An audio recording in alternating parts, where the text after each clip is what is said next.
The mountain road really has two origins.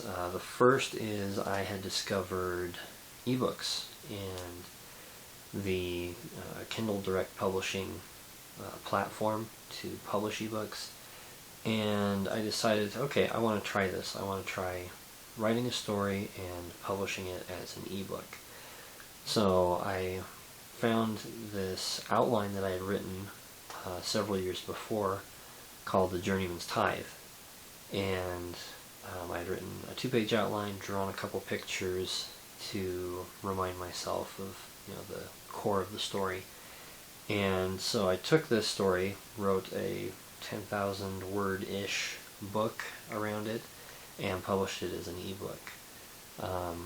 The story itself comes from this idea of having two roads: a flat, easy to travel toll road and a very difficult, seldom traveled mountain road, which a group of friends has to decide, okay, which one are we going to take? Are we going to take the flat toll road, or are we going to take the difficult mountain road?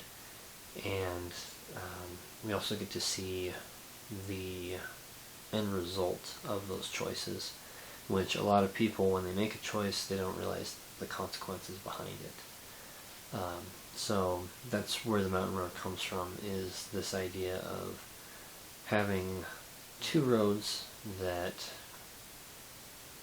are very different from each other, one that's easy to travel, one that's difficult to travel, and what happens when you choose to travel the tougher road, and what difference does that make in your life and also the lives of those around you.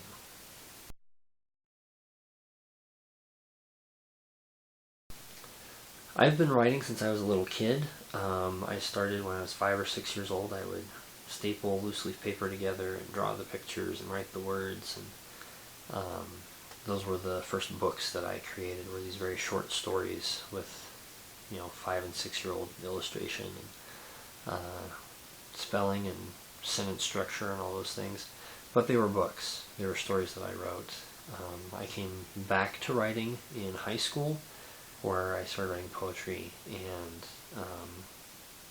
I also started writing a book with my dad while he would travel for work, and we would get on Instant Messenger and we'd work on a chapter together and send it back and forth between the two of us, and at the end he would copy the entire chat, put it in a Word document, and then we'd go through and clean it up. In college I wrote a cookbook that I sold just out of my backpack. I would print it myself, bind it myself, and I sold, I think, 20 copies of that in college. So I know I had a decent amount of skill when it came to writing. Still a little fuzzy on the marketing side, but I knew that I could write well enough that once people read what I'd written, they would be willing to purchase it. Also in college, I took English classes for fun, kind of. If I was missing 2 or 3 credits to fill out my full-time student status, I would find an English class, and that's what I would take. I took theater writing and technical writing, all kinds of different styles that have contributed to the way that I write today. A Little Fiction is a series that I created in order to teach character principles to children. There's a lot of negativity in the world today that stems from people not understanding some of these basic character traits. So I started writing these stories with the idea of, let's take one of these character traits, put it in a fictional setting so that we're detached from it, but also so that we're observing it, so that we can see the choices that these characters in this fictional world make and how it affects them and the people around them. So that's where The Mountain Road comes in, is that it's the first book of the series where we get to examine sacrifice and how the sacrifices that Yao and Shem make affect their friends, their family, strangers that they've never met, all become affected by their decision to travel on the mountain road instead of taking the toll road.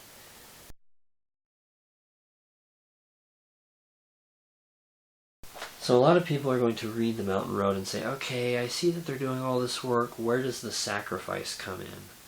There really isn't anything terribly given up in this book. And the answer is no, there isn't. A lot of it is just day-to-day people being good people. But in doing so, they are making sacrifices. That's part of someone who has strong characters. They're willing to sacrifice, and it's not a big deal to them. Someone who really understands sacrifice is willing to give of themselves without being asked for anything in return. And whether that's holding the door open for someone at a store, if it's, stopping to help your neighbor mow their lawn, or doing something for a friend at school. All those things are sacrifices. Small, yes, but they're sacrifices. Every time we sacrifice, it builds love, it builds compassion, and it builds understanding. And those are three things that are very rare in the world today, that if we could recapture those things and go back to those basics of building a strong character, I think we could see the world turn around and head in a much better direction.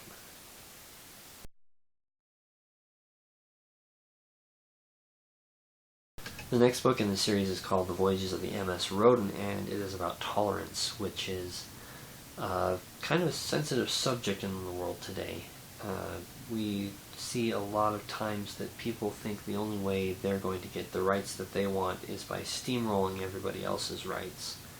And that isn't how it works. Tolerance is about people with different ideas existing together peacefully, and understanding that, I'm not going to be able to convince everyone that my way is right, and being okay with that. And so we have this mouse named August who learns to sail, who loves the water, and he finds himself being pretty much shunned by the rest of mouse society, and it gets to the point that his boat is burned to the ground, and he has to make a decision.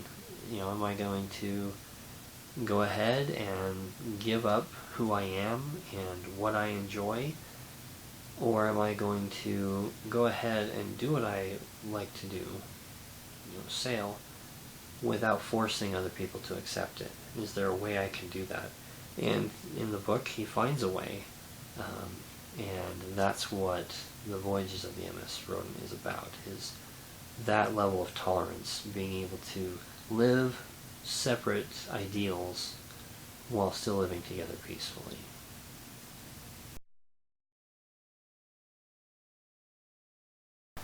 What I enjoy most about writing is being able to entertain someone while teaching them. The entertainment side is creating a world that they get to explore, creating characters that they get to travel around with. The teaching side is what those characters choose to do, and the choices that they make and the consequences that come from those choices. So it's a very nice blend of both teaching and entertaining, because really the best movies, the best books, the best music has both of those elements. It teaches us something that maybe we've forgotten, but it also entertains us so that we want to keep reading or keep listening, keep watching,